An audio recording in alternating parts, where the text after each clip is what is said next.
If you've got an addicted loved one, you've probably been told to go to Al-Anon before, and you may have given serious thought and consideration to having an intervention. Yeah, like one of those interventions like on the TV show Intervention. But you may not have heard of the CRAFT method.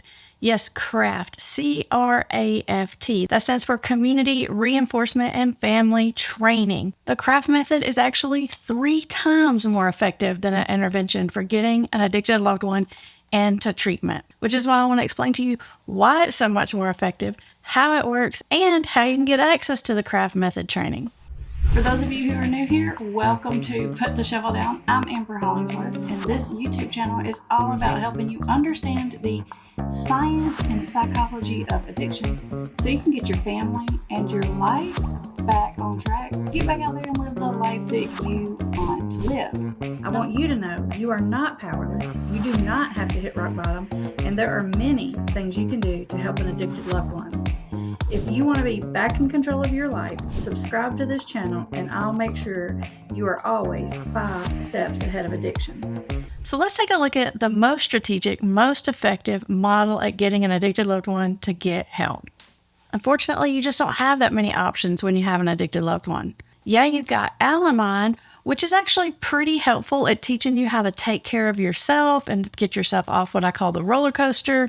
It's all about helping you get your sanity back, which is super important. I'm a big fan. However, it's not really that effective for getting your loved one to get better or to go to treatment. And your other option is to hire a really expensive interventionist to come out to your house and train you and the rest of your family on how to confront your addicted loved one and pretty much give them the ultimatum, go to treatment or else. Now, one of the biggest problems with this type of intervention, known as a Johnson model intervention, that's like the kind you see on the TV show, is not only is it expensive, but after the entire family goes through this very expensive training, only about 30% of families actually go through with the intervention process because it's so confrontational.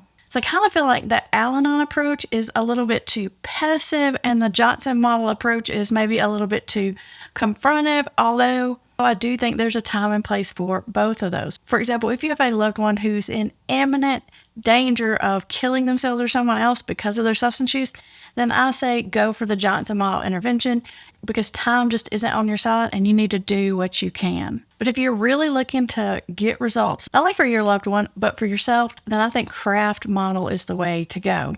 The reason that the CRAFT model is 3 times more effective is because it systematically trains you to do several different things. First, the CRAFT model wants to help you understand why your addicted loved one is doing what they're doing. The CRAFT model also teaches you how to take care of yourself, get back on track with your own life, and maintain healthy boundaries with your loved one. And while all that's happening, you're going to learn how to systematically, positively reinforce any small change in the right direction, even if it's not 100%, if it's just a 2% change, we want to positively reinforce it. And we want to withdraw that positive reinforcement when we see behaviors that are not in the right direction. I like to say it's sort of an alternation between positive and neutral, positive and neutral. It teaches you how to more clearly communicate with your loved one about all kinds of things, not just the addiction. And it trains you how to step back from some of the enabling behaviors that you may have been falling into that could be inadvertently slowing down the process. So basically, you're taking care of yourself, you're positively reinforcing their positive change, and you're not fixing the consequences that they're creating. This is what's going to get your loved one in a state of mind where they're ready to accept help. And you're going to learn how to identify when they're actually ready and how to have that conversation with them about getting help or going to treatment without starting a lot of arguments. Just to help you see the real sort of difference in the numbers here, a Johnson model intervention has a 30-something% chance at getting a loved one into treatment. And the CRAFT method has between 67 and 75% chance of getting your addicted loved one to accept help and treatment. That's a pretty big difference. And on top of that is that when people go into treatment and their family's been practicing the CRAFT method, they are way more likely to engage in that treatment, stay longer in that treatment, and have a much better outcome. So not only is it the best method for getting your loved one to get help, it's your best method for getting that help to be effective so that your loved one has the best chances possible of getting long-term recovery. Now, I try really hard to make sure I always tell you the truth about addiction. So I am going to acknowledge that there are a couple of pitfalls to the craft method. The first pitfall is that it's not going to get you an overnight change. It's not like you're going to have one conversation with your loved one and they're going to say, oh my gosh, well, I've been doing this so long, I really need help, will you draw me to treatment? That's not the way this program works. It's a systematic change in the way you relate to your loved one, which is going to change how they relate to you and how they relate to their addiction. And by the time 1 year rolls around, almost all of those families have an addicted loved one who's gotten some kind of help. And the other pitfall to the craft method is that you are going to have to sort of back up and let the consequences fall into place for the person. So, for example, if you're used to making sure they get up and get out of bed and get to work, you're going to have to stop doing that, which might mean they might lose their job, they might drop a class, they might get a legal charge, and it's going to be your job not to fix those things, which is going to be a little painful to witness.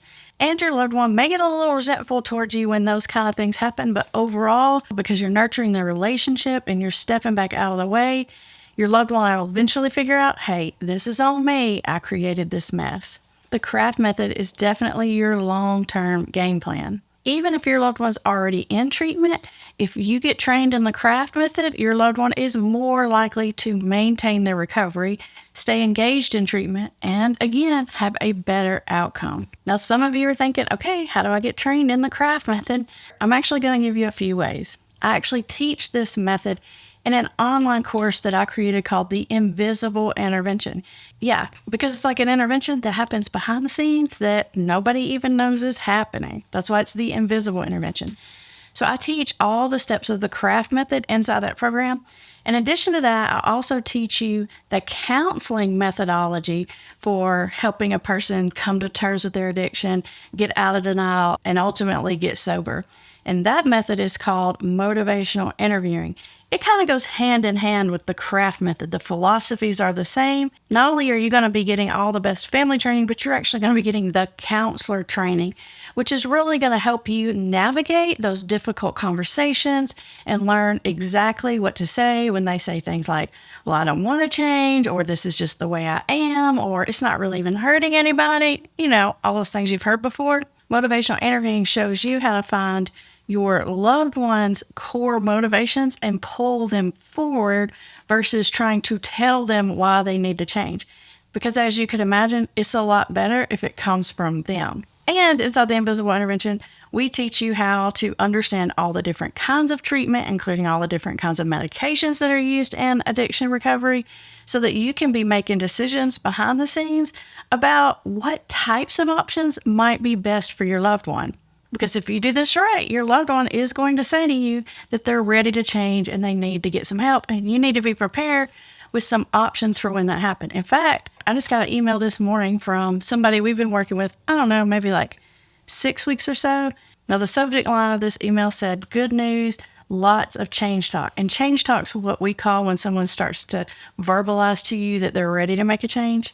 So I open up this email, and inside the email, the husband says, hey, we had a rough night last night, but this morning my wife woke up and she looked at me right in the eyes and said, you know what? I've got to make a change. You're right. This is a problem. I really want to be a better wife to you, and I'm ready to make some changes. Now, how many of you have been waiting to hear that? A lot of you, I'm sure. And some of you may have heard that before, but you're thinking, yeah, I've heard that before, but then they don't take action on what they say, which is another reason why I want you to know exactly what to do when you get that moment.